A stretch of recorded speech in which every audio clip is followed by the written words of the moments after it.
وهو الشهر الذي فرضت صيامه علي وهو شهر رمضان الذي أنزلت فيه القرآن.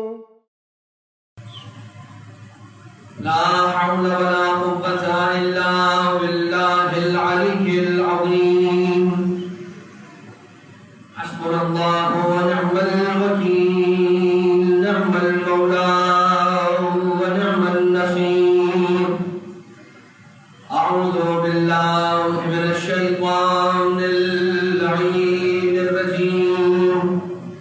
بسم الله الرحمن الرحيم. حمدا لك يا ذا الجود والإحسان والفضل والطول والامتنان، وصلاة وسلاما على من لا ينطق عن الهوى إن هو إلا وحي يوحى. حبيب قلوبنا وشفيع ذنوبنا وطبيب نفوسنا، مولانا ومولى الثقلين، جد الحسن والحسين، أبي القاسم المصطفى محمد.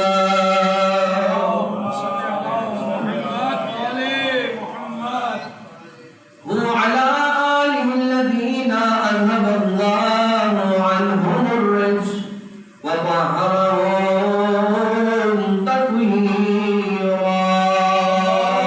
صل على محمد وآل محمد. لا سيما على الإمام المنتظر والحجة الثاني عشر، واللعنة الدائمة الباقية على أعدائهم ومنكري فضائلهم ومسائبهم وغاسلي حقوقهم من الآزلين إلى قيام يوم الدين. أما بعد، فقد قال الله سبحانه وتعالى في محكم كتابه ومتقن خطابه وقوله الحق وهو أصدق القائلين. بسم الله الرحمن الرحيم. أتى أمر الله فلا تستعجلوه سبحانه وتعالى عما يشركون. صلوات. اللهم صل على محمد وآل محمد. لائق صدر احترام مومنین اور مومنات، پروردگار عالم نے ہمیں پھر یہ مبلغ عنایت فرما دی، اتنی ہمیں زندگی اور سانسیں نصیب کر دی کہ پھر سے ہم اس مبارک ترین مہینے میں اس کے مہمان بن رہے ہیں۔ یقیناً یہ جو ساعتیں کل رات سے شروع ہوئی ہیں، یہ لمحے، یہ لحظے، یہ ساعتیں، یہ گھڑیاں اتنی مبارک ترین گھڑیاں ہیں کہ جن گھڑیوں جیسی، جن ساعتوں جیسی، جن ہفتوں جیسے اور جن مہینوں جیسے کوئی اور مہینہ پورے سال کے اندر موجود نہیں ہے۔ یہ اور بات ہے کہ یہی وہ مہینہ ہے کہ جس مہینے میں پروردگار عالم نے اپنی مقدس ترین کتاب کو نازل کرنے کے لیے چنا۔ اللہ نے جو اپنے بندوں تک اپنا پیغام پہنچایا ہے، اپنی بات پہنچائی ہے اپنے لہجے میں، وہ لہجہ قرآن کریم کی زبانی ہے۔ اور یہ پروردگار عالم اگر نازل کر رہا ہے تو جس مہینے میں نازل کر رہا ہے وہ یقیناً کوئی عام مہینہ نہیں ہوگا، وہ ہے ماہ مبارک رمضان۔ اس مہینے کے اندر قرآن کریم کا نزول ہوا، اسی مہینے کے اندر پروردگار عالم نے وہ رات رکھی ہے کہ جس رات کو اللہ 1000 مہینوں سے افضل قرار دے رہا ہے۔ 1000 مہینوں کے برابر نہیں، 1000 مہینوں سے افضل قرار دے رہا ہے، وہ رات رکھی۔ اس مہینے کے اندر پروردگار عالم نے کہا کہ اے میرے بندو، تم میرے بندو، مجھ پر ایمان رکھنے والوں، میرے کہے پر عمل کرنے والوں، میری شریعت پر عمل درآمد کرنے والوں، تمہارا سانس لینا بھی سانس لینا نہیں ہے، میرے ملائکہ میرے فرشتے اس مہینے میں جو تم سانسیں لے گے تمہارے نامہ اعمال میں تسبیح کا ثواب لکھتے چلے جائیں گے۔ اللہ اکبر، اللہ اکبر۔ ہم اور آپ یہ جو سانسیں لے رہے تھے، یہ سانسیں نہیں ہے، یہ تسبیح کے برابر پروردگار عالم نے قرار دے دیا۔ یہ وہ مہینہ کہ اس مہینے کی افضلیت یہ ہے کہ اس میں سو جانا، اس مہینے کے اندر سونا عام مہینے میں، عام دنوں میں، عام راتوں بھٹوں مہینوں میں سونے جیسا نہیں ہے۔ اس مہینے میں سونا عبادت کا ثواب رکھتا ہے۔ اس مہینے میں اگر تم نے قرآن کریم کی ایک آیت کا تلاوت کرنے کا شرف حاصل کیا تو اللہ کہتا ہے کہ میں اسے ایسے سمجھوں گا جیسے تم نے کل قرآن کریم کی تلاوت کی۔ تو کیا کیا چیزیں ہو گئی؟ انفاسکم فیہ تسبیح، تمہاری سانسیں اس میں تسبیح ہے، ونومکم فیہ عبادت، اور تمہاری نیند اس مہینے میں عبادت ہے، اور تمہارا ایک آیت قرآن کا تلاوت کرنا ایسا ہے کہ جیسے تم نے کل قرآن کی تلاوت کی۔ اب ذرا سوچیے کہ جب کچھ گھڑیاں، جب کچھ لڑنے، کچھ ساعتیں ایسی ہیں کہ جو اتنا پاور اور اتنی طاقت رکھتی ہے کہ انسان کے چھوٹے سے عمل کو بڑا بنا دے، جب ان ماہ رمضان کی ساعتوں میں اتنی طاقت اور اتنی تاثیر ہے اور اس کی اتنی فضیلت ہے، یعنی کہ مہینہ ہے، اسی مہینے کی گھڑیاں ہیں، ہم عام رجب کے مہینے میں سانسیں لیں تو وہ ایک روایت بتاتی کہ جس مہینے کے اندر، رجب کے مہینے کے اندر ہمارا سانسیں لینا اللہ نے تسبیح کا ثواب قرار دیا۔ نہیں، واحد ایک مہینہ ہے رمضان المبارک کا مہینہ، اس مہینے کے اندر یہ کہا جاتا ہے، روایتوں کے اندر حدیثیں، رسول اکرم کی حدیث میں خطبہ جو رسول نے آخری جمعہ، شعبان معظم کے آخری جمعے کو ارشاد فرمایا، جسے خطبہ شعبانیہ کہتے ہیں، ایک مناجات شعبانیہ ہے، دو ملائکہ کائنات علیہ السلام کی، ایک خطبہ شعبانیہ ہے۔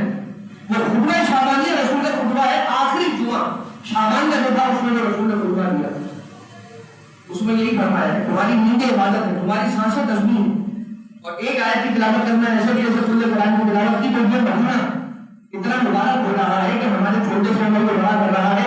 اگر کوئی اس مہینے پر ایمان رکھے، اللہ کے روزوں کو اس میں اختیار کرے، تو اللہ اس کے چھوٹے سے عمل کو مکمل کر دیتا ہے۔ تو ذرا سوچئے کہ وہ انسان کہ اللہ نے جن انسانوں کے لیے، جن ہستیوں کے لیے کائنات کو خلق کیا تھا، فرمایا انی ما خلقت السماء والارض ولا ارضا مدیا ولا قمرا منیرا ولا شمسا منیرا ولا فلکا یدور ولا بحرا یجری ولا فلکا یجری، میں نے یہ زمین نہیں بنائی مگر اہل بیت کے لیے، میں نے یہ آسمان کا شامیانہ نہیں سجایا مگر اہل بیت کی محبت میں، میں نے دریا کی سبیلیں نہیں ڈالی تھی مگر قربت کی محبت میں نے کچھ نہیں بنایا، اگر بنایا ہے تو ان پانچ کی محبت میں۔ تو اگر کوئی انسان ان پانچ کی محبت دل میں رکھ کے نماز پڑھ لیتا ہے، پانچ وقت پروردگار عالم اس کی عبادت کو قبول کرنے کی صدر دے دیا کرتا ہے۔ سبحان اللہ، سبحان اللہ۔ لہذا اب اگر کوئی یہ بات ہے تو تعجب نہ کیجیے گا، یہ مولانا صاحب نے کیا بات کی کہ اہل بیت کی محبت میں ہو تو عبادت میں قبول نہیں ہو، اس لیے کہ آپ نے عبادت کو انجام دے دی مگر روح عبادت کا انتظام نہیں کیا۔ آپ نے عبادتوں کو تو انجام ضرور دیا مگر وہ عبادتیں، وہ چیز کہ وہ ان عبادتوں کو جلا بخشنے والی ہے، زندگی دینے والی ہے، اس کا انتظام نہیں کیا، وہ ہے مودت اہل بیت۔ اور جب ماہ رمضان کی بات ہے تو میں سورہ مبارکہ نحل کی جن آیتوں کی میں نے تلاوت کا ایک ہی آیت کا ابتدائی پہلی آیت کا تلاوت کا شرف حاصل کیا، ہم سورہ نحل کی کے مفاہیم کے بیان تک جائیں اس سے پہلے حدیث آپ کی خدمت میں کرنا چاہتا ہوں۔ سرکار امین کائنات حلال مشکلات امین المومنین علی ابن ابی طالب علیہ الصلوۃ والسلام صلی اللہ علیہ آقا ارشاد فرماتے ہیں ہم اہل بیت کی مثال عام انسانوں میں ایسی ہے، ہم اہل بیت کی مثال عام انسانوں میں ایسی ہے جیسے ماہ رمضان کی مثال عام مہینوں میں ہے۔ یہ جو مقدمہ آپ کی خدمت میں ہم نے عرض کیا تھا، سمجھ میں آیا کہ کیوں یہ ساری باتیں کی کہ اگر آپ ماہ رمضان کو دوسرے مہینوں کے مقابلے میں دیکھیں تو آپ کو ماہ رمضان سب سے الگ نظر آتا ہے، سب سے اوپر، سب سے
کسی کا مقابلہ نہیں کر سکتا. نہیں کر سکتا بے شک. کوئی اصحاب باوفائے آقا ابا عبداللہ جو 72 اصحاب ہیں ان کا کوئی مقابلہ نہیں کر سکتا.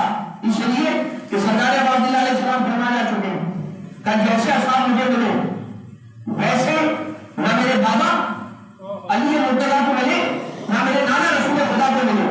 گویا آقا ابا عبداللہ بتانا چاہ رہے ہیں کہ میرے اصحاب وہ ہے کہ جن کا تقابل نہ میرے بابا کے اصحاب سے کیا جا سکتا ہے نہ میرے نانا کے اصحاب سے کیا جا سکتا ہے. تو جس حسین کے اصحاب کا تقابل نہ علی کے صحابیوں سے ہو نہ رسول کے صحابیوں سے ہو, ان کا تقابل رب آپ جیسے عام انسانوں سے نہیں ہو سکتا ہے. اچھا اب یہ بات یہ حدیث ہمیشہ یاد رکھیے گا, یہ اپنے پہلو سے مان لیجیے گا. اس لیے کہ اپنے اسٹائل اور فیشن رکھے ہیں کہ میں نے خدا کو عبادت کرتے دیکھا مجھے ایسا لگا کہ علی بن ابی طالب ان کی نماز ہے, خدا کی نماز دیکھ کر علی کی نماز یاد آ گئی. علی کی نماز کا جو اسٹیٹس اور معیار اور جو اس کی بلندی ہے وہ بلندی جو ہے کہ جب شفیع نے کسی بوڑھے صحابی رسول نے آقا علی مرتضیٰ علیہ السلام کے پیچھے نماز پڑھی تو کہنے لگے کہ آج مجھے رسول خدا کی نماز یاد آ گئی, یہ ہے علی کی نماز.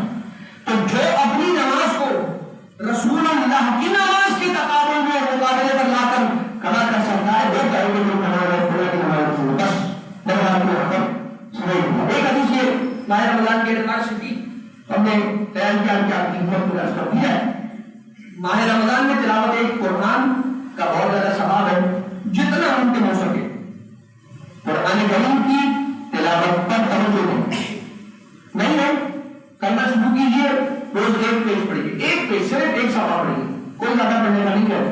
اگر ایک صفحے سے شروع کریں گے آپ کی خواہش اور آپ کی تمنا اور آپ کے شوق میں اشتیاق میں اضافہ ہوگا. اور یہ مہینہ بہار قرآن کا مہینہ ہے. یہ جو مہینہ ہے ماہ رمضان کا, اس مہینے کو قرآن کی بہار کا مہینہ کہا جاتا ہے. ٹھیک ہے, اب آ جائیے ہم اس سورے کی جانب بڑھیں جس کا آپ کی خدمت میں عرض کرنے کا موقع حاصل کریں گے, سعادت اور توفیق حاصل کریں گے پروردگار عالم سے, اور اس کی تعریف جہاں کا رسول علیہ السلام سے طلب کریں گے.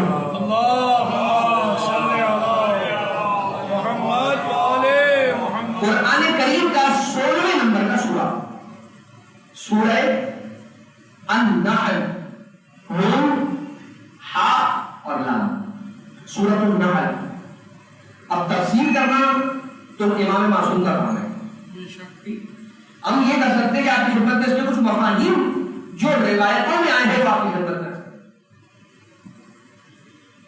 سورۃ النحل, لفظ نحل کے معنی کیا ہے؟ لفظ نہل کے معنی ہے شہد کی مکھی.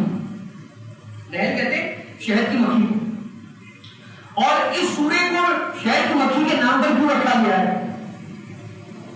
بالجزء من هذه السورہ, اس لیے کہ اس سورے کا ایک جز کچھ ایک آیتیں نہل کو بیان کر رہی ہیں, اور وہ آیتیں کچھ یوں ہیں. بسم اللہ الرحمن الرحیم, وَأَوْحَى رَبُّكَ إِلَى النَّحْلِ أَنِ اتَّخِذِي بُيُوتًا مِنَ الْجِبَالِ, اور پوری آیت. پروردگار عالم نے اس سورے کے اندر نہل کا ذکر کیا ہے, شہد کی مکھی کا ذکر کیا کہ اللہ نے اس پر وحی کی. پروردگار عالم نے کس پر وحی کی؟ شہد کی مکھی پر وحی کی. تو انشاءاللہ کہ آنے والے دنوں میں جب ہم اس آیت پر پہنچیں گے کہ جس آیت میں پروردگار عالم نے ارشاد فرمایا ہے کہ اللہ نے شہد کی مکھی پر وحی کی, تب آپ کی خدمت میں کریں گے کہ شہد کی مکھی پر بھی وحی ہو سکتی ہے, اور اگر وہ وحی ہو سکتی ہے تو اس کا سٹیٹس کیا ہے, وہ کس کیفیت کی وحی ہوتی ہے, اور اس کا فرق انبیاء پر ہونے والی وحی اور ان پر شہد کی مکھیوں پر یا حیوانوں پر یا انسانوں دیگر انسانوں پر ہونے والی وحی کے درمیان کیا فرق پایا جاتا ہے, وہ اس وقت انشاءاللہ آپ کی خدمت میں کریں گے. 16ویں نمبر کا یہ سورہ قرآن کریم کا, اور اس کے بارے میں علماء کرام نے یہ بیان کیا ہے کہ یہ مکی سورہ ہے. لیکن اب اس کے بارے میں کچھ اختلاف پایا جاتا ہے, الگ الگ آراء ہیں مفسرین کی اور مورخین کی, جنہوں نے یوں بیان کیا ہے کہ اس کی ابتدائی 40 آیتیں وہ مکہ مکرمہ میں نازل ہوئی, اور جو باقی 88 آیتیں ہیں جن کو کل ملا کر 128 آیتیں بن جاتی ہیں، جو اس پورے سورے کی اجتماعی مجموعی آیتیں ہیں، کتنی ہیں؟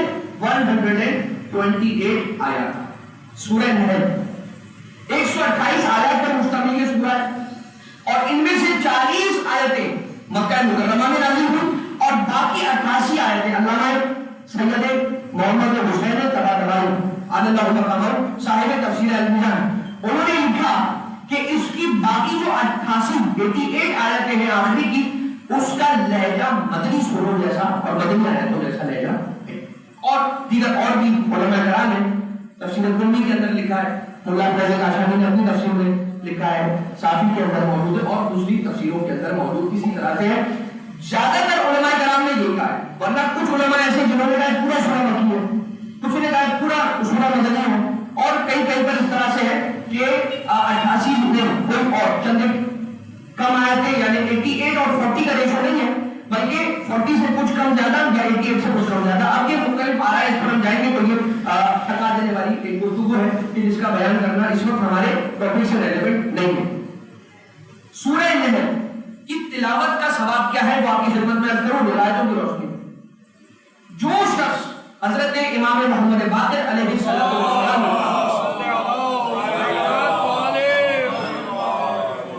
مولانا نے ارشاد فرمایا کہ اگر کوئی شخص سورہ نحل کو مہینے میں ایک مرتبہ پڑھ لے، بس ایک مرتبہ پڑھ لے، تو پروردگار عالم اسے ساری زندگی یعنی جب تک وہ مہینے میں ایک مرتبہ پڑھتا رہے گا تو دنیاوی جتنے امراض ہیں، دنیاوی جتنی بلائیں ہیں، دنیاوی جتنی وبائیں ہیں اور جتنے زمینی آسمانی آفتیں ہیں، ان سے پروردگار عالم اس انسان کو ہمیشہ کے لیے محفوظ رکھے گا جو شخص مدینے میں ایک مرتبہ سورہ نحل کی تلاوت کا شرف حاصل کرے. ایک اور روایت کے اندر امام معصوم حضرت امام جعفر صادق علیہ السلام مولانا ارشاد فرماتے ہیں کہ اگر کوئی شخص اس سورے کی لگاتار تلاوت کرتا رہے تو پروردگار عالم قیامت میں اس سے نعمتوں کا حساب نہیں ہوگا. جو اللہ نے اس پہ نعمتیں نازل کی ہے اور کرتا رہے گا، ان نعمتوں کا حساب پروردگار عالم انسان سے نہیں لیتا ہے، اس انسان سے جو اس سورۃ النحل کی تلاوت کرتا رہے. اس سورے کو سورۃ النحل کے ساتھ ساتھ سورۃ النعم بھی کہا جاتا ہے. سورۃ النعم کو کہا جاتا ہے اس لیے کہ اس کے اندر نعمتوں کا ذکر کیا ہے. کتنی نعمتیں ہیں، پروردگار عالم نے کون سی ایسی نعمت نازل کی ہوگی، نہیں کی ہوگی کہ جس کا ذکر اس کے اندر کوئی ایسی ذکر. اچھا اب یہ یوں تو وَإِن تَعُدُّوا نِعْمَتَ اللَّهِ لَا تُحْصُوهَا، اگر تم اللہ کی نعمتوں کو شمار کرنے کی کوشش کرو، لا تحصوها، بھیا شمار نہیں کر سکتے. اللہ کی نعمتوں کو شمار نہیں کر سکتے، اس لیے کہ تم شمار کرنے کے لیے جن نعمتوں کو استفادہ کرو گے وہ نعمتیں بھی اللہ ایک ہی دی ہوئی ہیں. یعنی اگر میں شمار کرنے کے لیے انگلیوں کو استعمال کروں گا یہ دوسری کی دی، شمار کرنے کے لیے اگر ذہن کا دماغ کا استعمال کروں گا یہ دماغ دوسری لگ رہا ہو، شمار کرنے کے لیے دیکھوں گا، دیکھنے کے لیے آنکھوں کا استعمال کروں گا، آنکھوں کو استعمال کرنے کے لیے اپنے قدموں سے چل کے نکلوں گا دنیا کی سیر کے لیے. یہ سب کچھ اسی کا طریقہ ہے. تو ان تعدوا نعمت اللہ لا تحصوها، تو بات کیا ہے؟ اس آیت سے اللہ پہنچانا کیا چاہتا ہے؟ اس آیت سے اللہ یہ نہیں پہنچانا چاہتا چھوڑو پھر جب تم شمار نہیں کر سکتے تو شمار کرنا بھی چھوڑ دو، یہ نہیں کہا جا رہا ہے، بلکہ یہ کہا جا رہا ہے کہ ان تعدوا نعمت اللہ، اگر تم اس کی نعمتوں کو شمار کرنا شروع کرو گے نتیجہ یہی ہوگا کہ تمہاری زبان سے نکلے گا لا نحصي النعمات، اللہ کی نعمتوں اور اللہ کی آلہ کو. اب یہ آلہ ہم اللہ کی نعمات اور آلہ کو شمار نہیں کر سکتے، نہیں شمار کر سکتے. اس کے احسانات کو انسان اس کے گرد باؤنڈری نہیں بنا سکتا، باؤنڈری نہیں بنا سکتا. ٹھیک، اب آ جائیے اس کو سورۃ النحل میں کہا جاتا ہے. کون کون سی اذکار ہیں، کون کون سی چیزوں کو ڈسکس کیا گیا ہے اس سورہ کے اندر. اس سورہ کے اندر امر الہی کے نازل ہو جانے کا ذکر آیا ہے. کہ اللہ کا امر آ گیا، اللہ کا حکم آ گیا. اب یہ امر کیا ہے یہ آنے والے دنوں میں انشاءاللہ آپ کی خدمت میں ذکر ہوگا. اتا امر اللہ فلا تستعجلوہ، اور جب اللہ کا امر آ جائے تو اس پر جلد بازی نہ کرنے کا حکم اس میں آیا. پروردگار عالم کی پاکیزگی کا ذکر آیا ہے، مشرکین سے مستغنی ہونے کا ذکر آیا ہے. مشرکین کو بتایا گیا ہے کہ تمہاری کوششیں ناکام ہو جائیں گی اور تمہارا انجام سابقہ امتوں جیسا ہی ہوگا. تم کتنی کوششیں کر لو بالآخر تم پروردگار عالم کے دین کو مٹا نہیں سکتے، اس کو ختم نہیں کر سکتے. ایک بات اور، پروردگار عالم کی نعمتوں کو ذکر کیا گیا ہے. بارش کے کیا فائدے اس کو ذکر کیا گیا ہے. بادل کا کیا کام ہے اس کو ذکر کیا گیا ہے. ہواؤں کو کیوں چلایا اللہ نے اس کا ذکر کیا ہے. پہاڑوں کا کیا فائدہ ہے ذکر کیا ہے. ندیوں کو نہروں کو جو اللہ نے بہایا ہے اس کا کیا فائدہ ہے اللہ نے اسے ذکر کیا ہے. شہد کی مکھی کیسے کام کرتی ہے اور اسے اللہ نے کہاں کہاں سے کون کون سا رس نکالنے کا حکم دیا ہے اور کہاں کہاں جا کے بیٹھنے کا حکم دیا ہے، یہ سورے کے اندر ڈسکس ہوا ہے. اور پروردگار عالم نے ہر نعمت کے اندر، پروردگار عالم نے اس سورے کے اندر دودھ کے فائدے، دودھ کے فوائد کو ذکر کیا ہے. اور دودھ کس میکینزم سے پروردگار عالم خلق کرتا ہے. من بین دم وفرث لبن سائغا للشاربین، کہ کن دو چیزوں کے درمیان سے دودھ پروردگار عالم بنا دیتا ہے. چارے اور خون کے درمیان دو چیزوں کو ملا کر پروردگار عالم دودھ کو خلق کرتا ہے. ایک چیز ہے چارہ، دوسرا وہ جو حیوان کھاتا ہے، وہ جو گائے بکری کھاتی ہے چارہ، اور دوسری چیز ہے خون. ان دونوں کو ملا کر پروردگار عالم ایک ایسی غذا انسان کے لیے بناتا ہے جو اس کو طاقت اور کمال نہیں دیتی. اس کا ذکر اور پانی کا ذکر ہے. اور اس سورے کے اندر پھر اواخر کے اندر یہ ذکر ہے کہ پروردگار عالم نیک اعمال کا ثواب کن لوگوں کو دے گا. جواب میں آپ کو بھی بتا دیتا ہوں، مومنین کو صرف اور صرف نیک اعمال کی جزا صرف اور صرف مومن کو ملے گی. اور مومن کو مومن کب کہا جاتا ہے، کیسے کہا جاتا ہے، وہ ساری چیزیں اسی سورۃ النحل کے اندر ڈسکس ہونے والی ہے، جو انشاءاللہ آپ کی خدمت میں عرض کیا جاتا رہے گا تھوڑا تھوڑا کر کے. اب ہم بات کو باقاعدہ شروع کریں، اور اس کے لیے یقیناً جس جگہ بیٹھے یہ کوئی عام جگہ نہیں ہے. یہ وہ جگہ ہے، یہ وہ زمین کا وہ حصہ ہے کہ جہاں پر کئی سالوں سے ذکر محمد عالم ہو رہا ہے. یہ جو ممبر ہے اس ممبر سے کئی سالوں سے ذکر محمد عالم محمد علیہ السلام ہو رہا ہے. تو جو چیز ان سے منسوخ ہو جاتی ہے اس میں پروردگار عالم کی جانب سے خاص تاثیر پیدا ہو جاتی ہے. آپ اس فرض پر اسی نیت سے آئے کہ اس فرض کے صدقے میں کچھ علم ہمیں اللہ نصیب کر دے، اور ہم اس نصیب اور اس نیت سے آئے کہ آپ مومنین کے نصیب کا جو علم ہو وہ پروردگار بندہ یقین کے ذریعے سے آپ تک پہنچانے کی مجھے سعادت اور توفیق اہل بیت اطہار علیہ السلام کے صدقے میں نصیب فرمائے. سارے مل کر قبولیت کے اعمال کی نیت سے اپنے اس محفل کے اندر نور کو، مغفرت کو، عافیت کو اور اللہ کی رحمت کو نازل کرنے کے لیے بولے سے بولے درود بھیجے محمد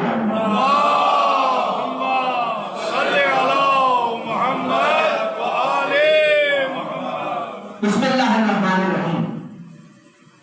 یہ بھی علماء کرام نے کہا ہے کہ علماء اثنا عشریہ کے نزدیک بسم اللہ الرحمن الرحیم ایک آیت نہیں ہے، دکھنے میں ایک ہے مگر اس کا سٹیٹس ہر سورے کے ساتھ جو نبی بسم اللہ ہے الگ سٹیٹس ہے. اس کی حقیقت جو ہے وہ ہر بسم اللہ کی کہ جو ہر سورے کے ساتھ لکھی ہوئی ہے اس کی حقیقت الگ ہے، ایک نئی حقیقت ہے. ہر سورے کے ساتھ لکھی ہوئی بسم اللہ ایک نئی چیز ہے، پرانی نہیں، دکھنے میں پرانی نظر آ رہی ہے لیکن اس کی حقیقت جدا ہے. اور بسم اللہ الرحمن الرحیم جز ہے ہر سورے کا، یہ سورے سے الگ نہیں ہے. اس کے علاوہ یہ وہ کلمہ ہے بسم اللہ الرحمن الرحیم، وہ کلمہ ہے کہ جس کے بارے میں رسالت مآب صلی اللہ علیہ وآلہ وسلم نے ارشاد فرمایا کل امر ذی بال لم یبتدأ بسم اللہ الرحمن الرحیم فهو ابتر. کوئی بھی مہم امر اگر بسم اللہ الرحمن الرحیم کی تلاوت کے بنا ہوا شروع، اس کی ابتدا بسم اللہ سے نہیں کی گئی تو ہوا ابتر، تو پھر وہ عمل ابتر رہے گا۔ ابتر کا معنی کیا ہے؟ عربی زبان کا یہ لفظ ہے اور یہ سمبولک معنی رکھتا ہے۔ اس کے معنی ہے دم بریدہ، دم کٹا ہوا۔ اگر دم کٹا ہوا کسی حیوان کو دیکھتے تو کیا فیلنگ آتی ہے؟ یہ حیوان کمپلیٹ نہیں ہے، ناقص ہے۔ اگر کوئی عمل جس کی ابتدا بسم اللہ الرحمن الرحیم سے نہیں ہوگی تو اس کا اختتام مکمل نہیں ہوگا، وہ کام مکمل نہیں ہو سکے گا۔ یعنی بے برکتی کا اس کے اندر ایک اشارہ اور ایک حوالہ ہے۔ یقیناً پروردگار ہم پر رحم کرتا ہے۔ جو ہم بہت سارے کام اپنے بسم اللہ کے بغیر کر لیتے ہیں، مکمل ہو بھی جاتے ہیں تو آپ سوال کر سکتے کہ پھر مولانا وہ کیسے مکمل ہوتے؟ ہم نے تو بسم اللہ نہیں، تو قاعدہ تو یہی تھا کہ وہ مکمل نہ ہوتا، لیکن جو اس کا فضل تھا کہ مکمل ہو گیا، یہ اس کا کرم تھا۔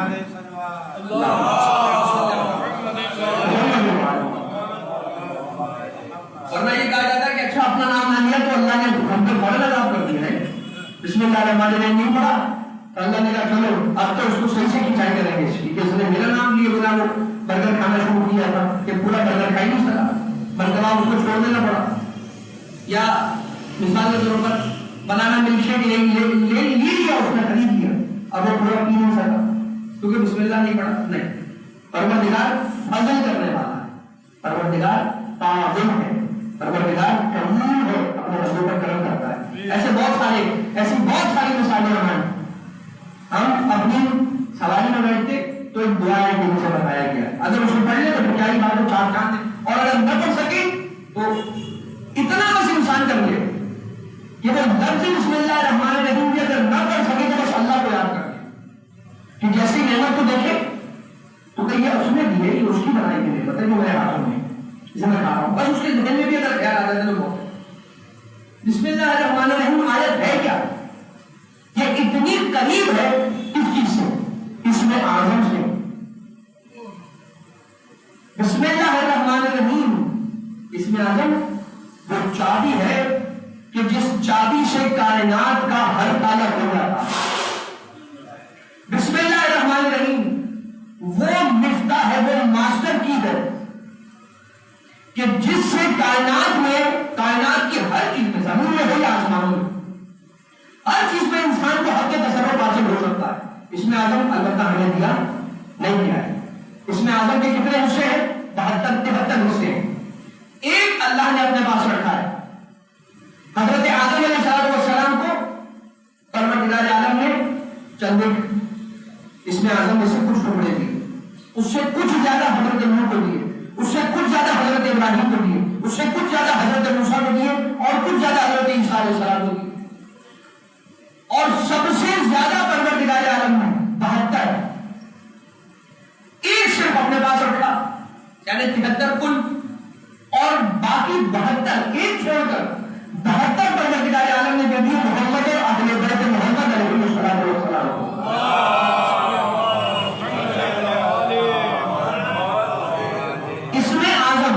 آپ کو اگر اندازہ لگانا ہے تو جناب حضرت نبی اللہ سلیمان علیہ السلام نے پوچھا کون ہے بھائی جو مجھے تخت بلقیس لا کر دے سکتا ہے؟ ملکہ سبا کا جو تخت ہے وہ مجھے کون لا کے دے سکتا ہے؟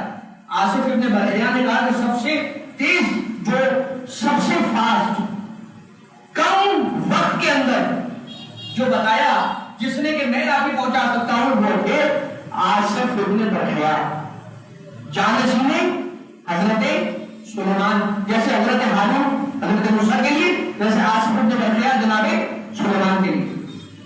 آصف ابن برحیہ نے کہا کہ میں آپ کو لا کے دے سکتا ہوں، کہ بھائی اور بہت سارے تو مجھے لا کے دے دیں گے، کوئی ایک دن میں لا کے دے رہا ہے، کوئی گھنٹے میں لا کے دے رہا ہے، کوئی 15 منٹ میں لا کے دے رہا ہے، کوئی 5 منٹ میں لا کے دے رہا ہے، آپ کتنی دیر میں لا کے دیں گے؟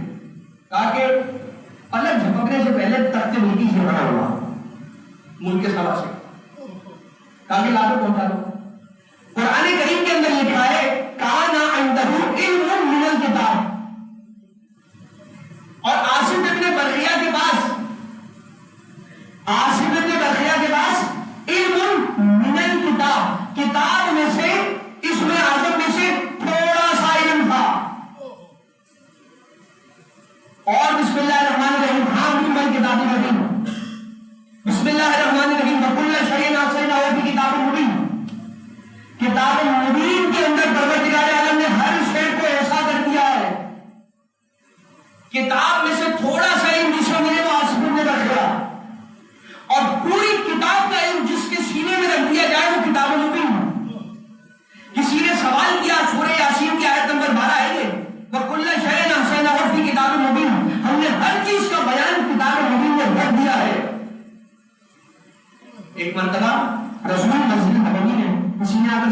یا رسول اللہ یہ بتائیے کہ کتاب مبین کیا چیز ہے؟ تورات ہے؟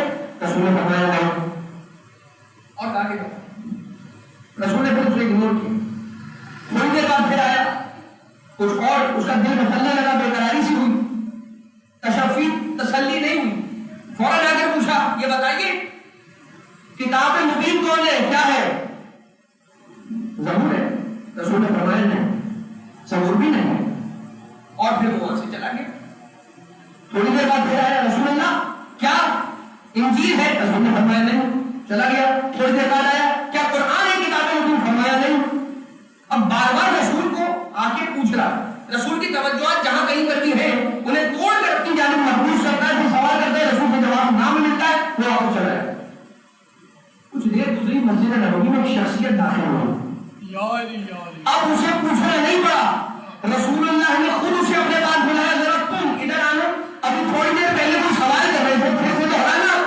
کہا میرا سوال تھا کتاب مبین کیا ہے؟ کہا یہ جو انسان, یہ جو رجل, یہ جو بندہ دیکھ رہے ہو, یہ جو مرد ابھی مسجد نبوی میں داخل ہوا ہے, اس کے چہرے کو دیکھ لو غور سے, اس لیے کہ یہی وہ ہے کہ جس کا ذکر قرآن میں کتاب مبین کی طرح آیا ہے. کون ہے وہ کہ جس کا ذکر رسول نے کتاب مبین جیسا قرار دیا؟ کوئی اور نہیں, ذات والا صفات ہے, سرکار امیر کائنات, حلال مشکلات, امیر المومنین, امام المتقین, سید المسیحین, قائد الحر المحجبین, نبی ابن ابی طالب. اللہم بنا علم من الکتاب اور کل شیء احصیناہ فی کتاب مبین.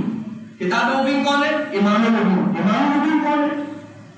کل شیء احصیناہ فی امام مبین. کون ہے امام مبین؟ علی ابن ابی طالب علیہ السلام. رسول فرمایا.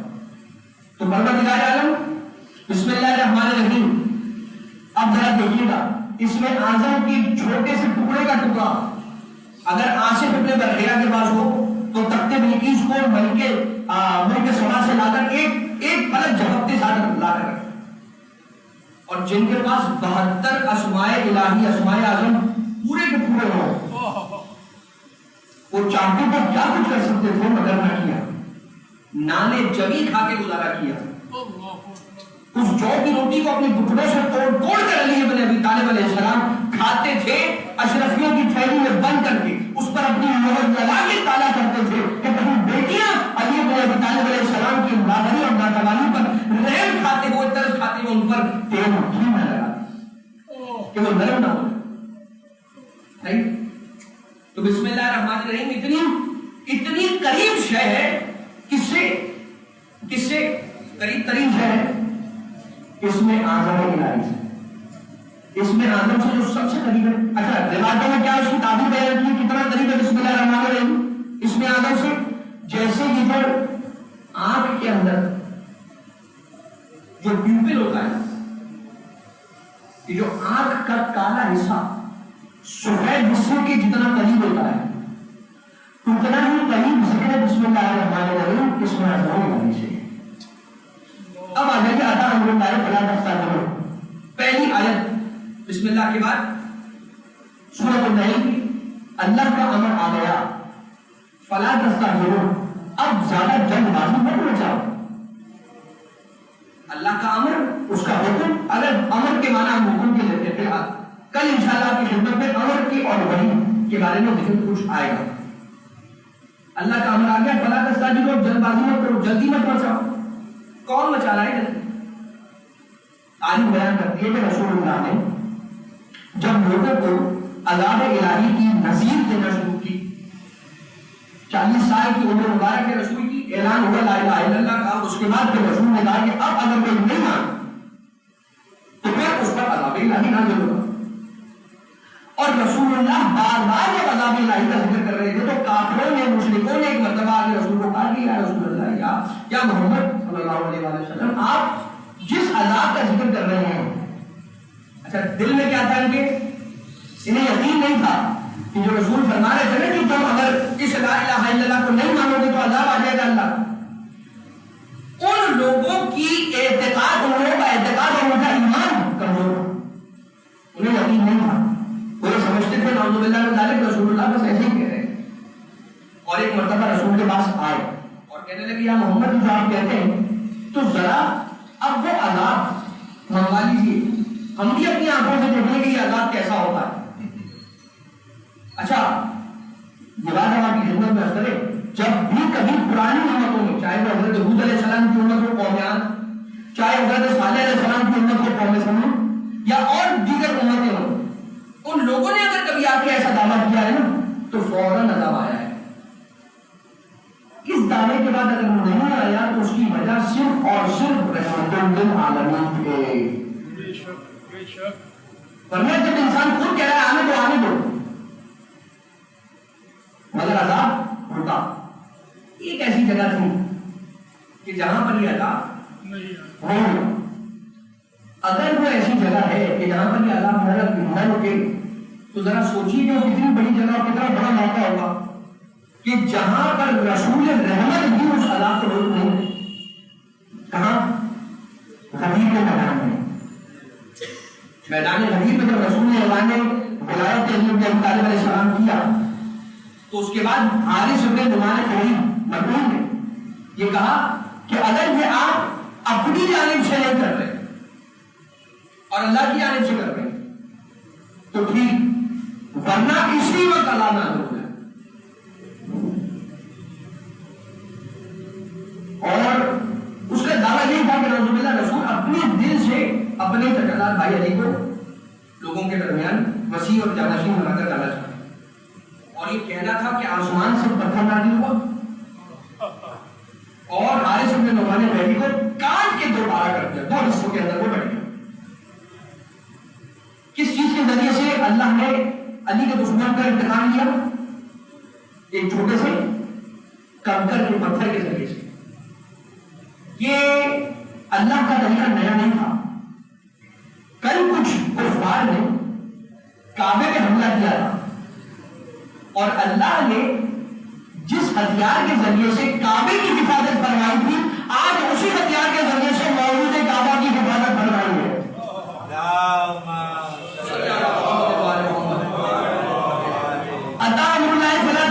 جلد بازی میں کر جاؤ, جلدی مت کرو, بڑا دستہ نہیں. اللہ کا امر آ گیا.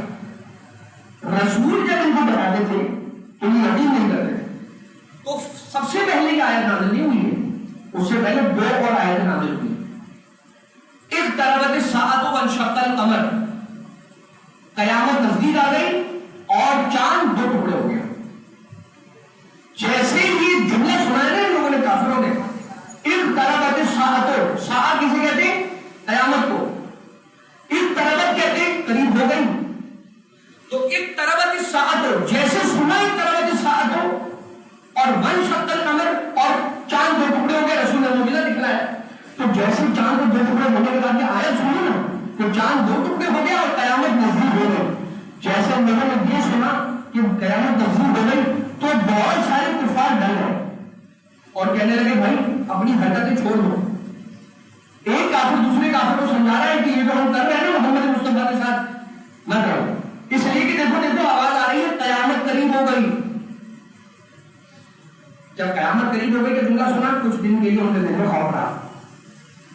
کچھ دن گزرے پھر دوبارہ سننے نے رسول کو تنگ کرنا شروع کر دیا. ٹھیک ہے, تو پھر جب یہ ان کا ایمان پھر کمزور ہونے لگا تو رسول پر ایک اور آیت نازل ہوئی.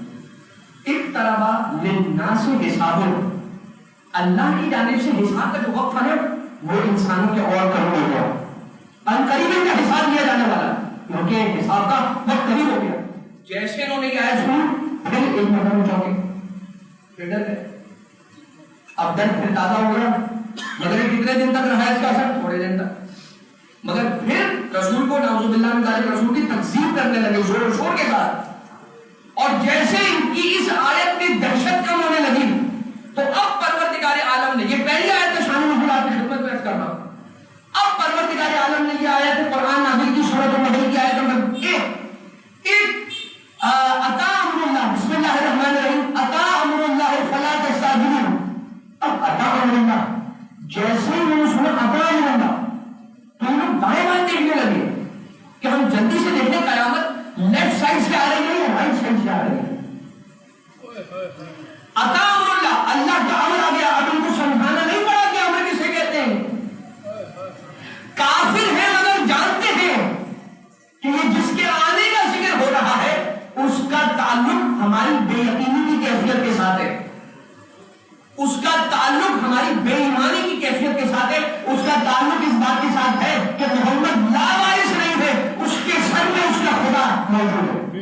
اطاع اللہ فلا تستعجلوا، آنے امر الہی، اور جیسے آنے امر الہی کی آیت کی آواز ان کے کانوں میں پڑی، دائیں جانب بائیں جانب دیکھنے لگے، رسول نے فوراً مسکراتے ہوئے کہا فلا تستعجلوا، ابھی اتنی جلدی بھی نہیں کرو.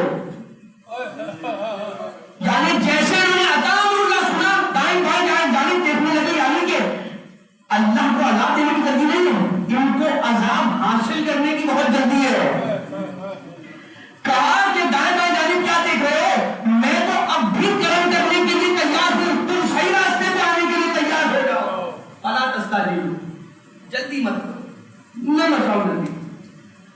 سبحانہ و تعالی، اب یہ جو سبحانہ و تعالی ہے، بس اس بات پہ آج کی ہم گفتگو کو روک دیں گے. سبحانہ و تعالی یہ کب کہا گیا؟ یہ اس وقت کہا گیا کہ جب کچھ لوگوں نے یہ کہنا شروع کر دیا تھا کہ آتا ہے عذاب تو آ جائے، اعوذ باللہ من ذالک، خاکم بتائیں ہم بن جائیں گے. کیوں؟ کیونکہ ہم اپنے بتوں سے توسل کریں گے. بت کون ہے؟ باطل ہے، باطل ہوتا ہے، وہ باطل ہوتا ہے، ان سے توسل کریں گے اور وہ ہمیں اللہ کے عذاب سے بچا لیں گے. بھائی ایک کھانا دوسرے کھانے کی حضور کے کام نہیں کرتا ہے، تو ایک خدا دوسرے خدا کے عذاب والے لوگوں کو کیسے بچائے گا؟ کہا کہ ہم اپنے بتوں سے توسل کریں گے. اب یہ توسل تو غلط توسل ہے، اللہ نے تو یہ توسل نہیں کہا ہے. اللہ نے کہا ضرور ہے وابتغوا الیہ الوسیلہ، مجھ تک پہنچنے کے لیے وسیلہ ڈھونڈو، بناؤ نہیں، وسیلہ بناؤ نہیں، ڈھونڈو. میں نے رکھے، اب ڈھونڈو گے تم. میں نے کچھ ایسے لوگ رکھے کہ جو تمہیں مجھ تک پہنچا دے گا، ڈھونڈو کہ وہ کون ہے جو تمہیں مجھ تک پہنچا دے. تو یہاں پر میں آپ کی خدمت میں ایک جملہ عرض کرنا چاہتا ہوں. کافر ہے، باطل ہی صحیح، مگر توسل کے عقیدے پہ ایمان رکھتا ہے. اب ذرا سوچئے کہ وہ جو حق کے توسل کی راہ سے جدا ہو جائے، جو حق کے توسل، جو پروردگار عالم تک پہنچانے والی شے کے توسل کا انکاری ہو جائے، وہ کافر سے بدتر ہوگا یا نہیں ہوگا، وہ مشرک سے بدتر ہوگا یا نہیں ہوگا.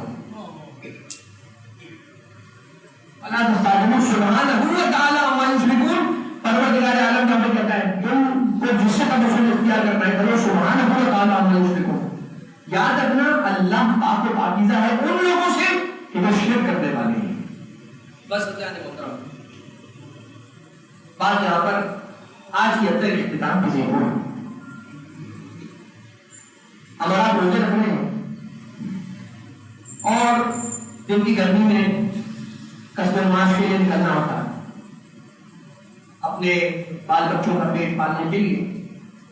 ہم اور آپ دن کی سب گرمی میں باہر نکلتے ہوں گے اور آگے آنے والے دنوں میں جب باہر نکلیں گے بھی تو پیاس کی شدت کا ہم پر ہوگا.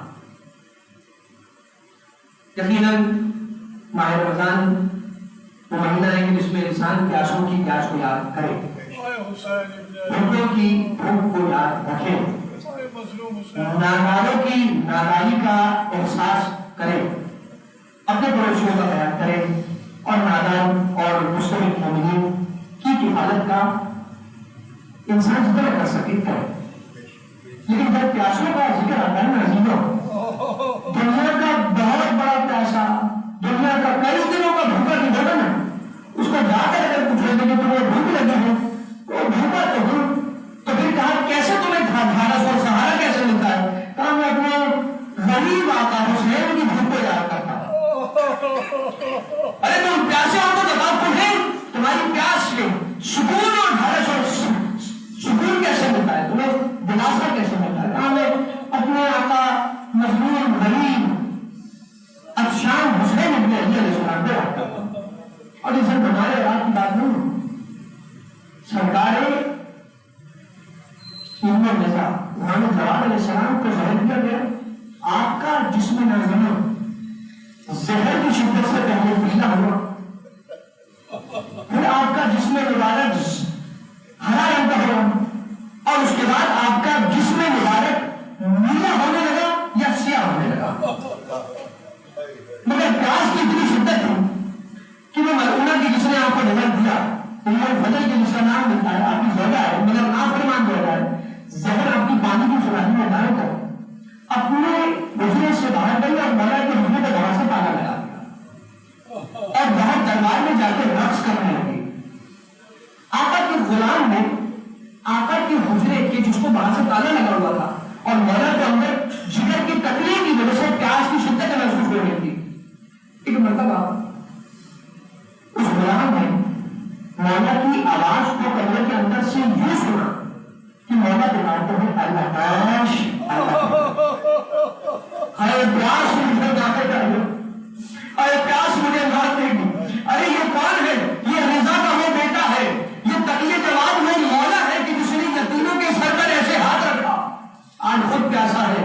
غربت کا یہ عالم ہے.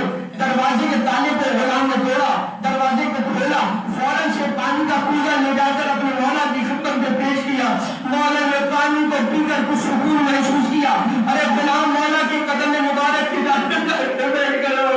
ارے کچھ دیر بعد جب مولا کو پیاس کی شدت کا احساس ہوا پھر سے مولا نے الگ کی صدا کو بلند کیا. ارے غلام گیا جا کر پانی کا کوزہ بھر کے لے کر آیا. آقا کی خدمت میں پانی کو پیش کیا. مولا نے پھر سے پانی کو پیا. ارے پھر کچھ دیر بعد الگ کی صدا. غلام نے پانی کا کوزہ پیش کیا. آقا تقیہ جواد نے پانی کا کوزہ سیراب فرما دیا. لیکن عزیزو ارے آنکھوں کو توڑ کر کہوں گا مولا تقیہ جواد آپ کی مصیبت بہت عجیب ہے. آپ کی مصیبت بہت بلند ہے. مگر آقا آئیے. ارے 4 سالہ حسین کی یتیمہ بچی کا عالم دیکھیے. یتیمہ ایسی ہے کہ جب حسین کا سایہ سر سے اٹھا اب اگر بچی الگ کہتی ہے اس شمل پانی نہیں پلاتا, کبھی تازیانہ مارتا ہے, کبھی دریا مارتا ہے, کبھی کانوں سے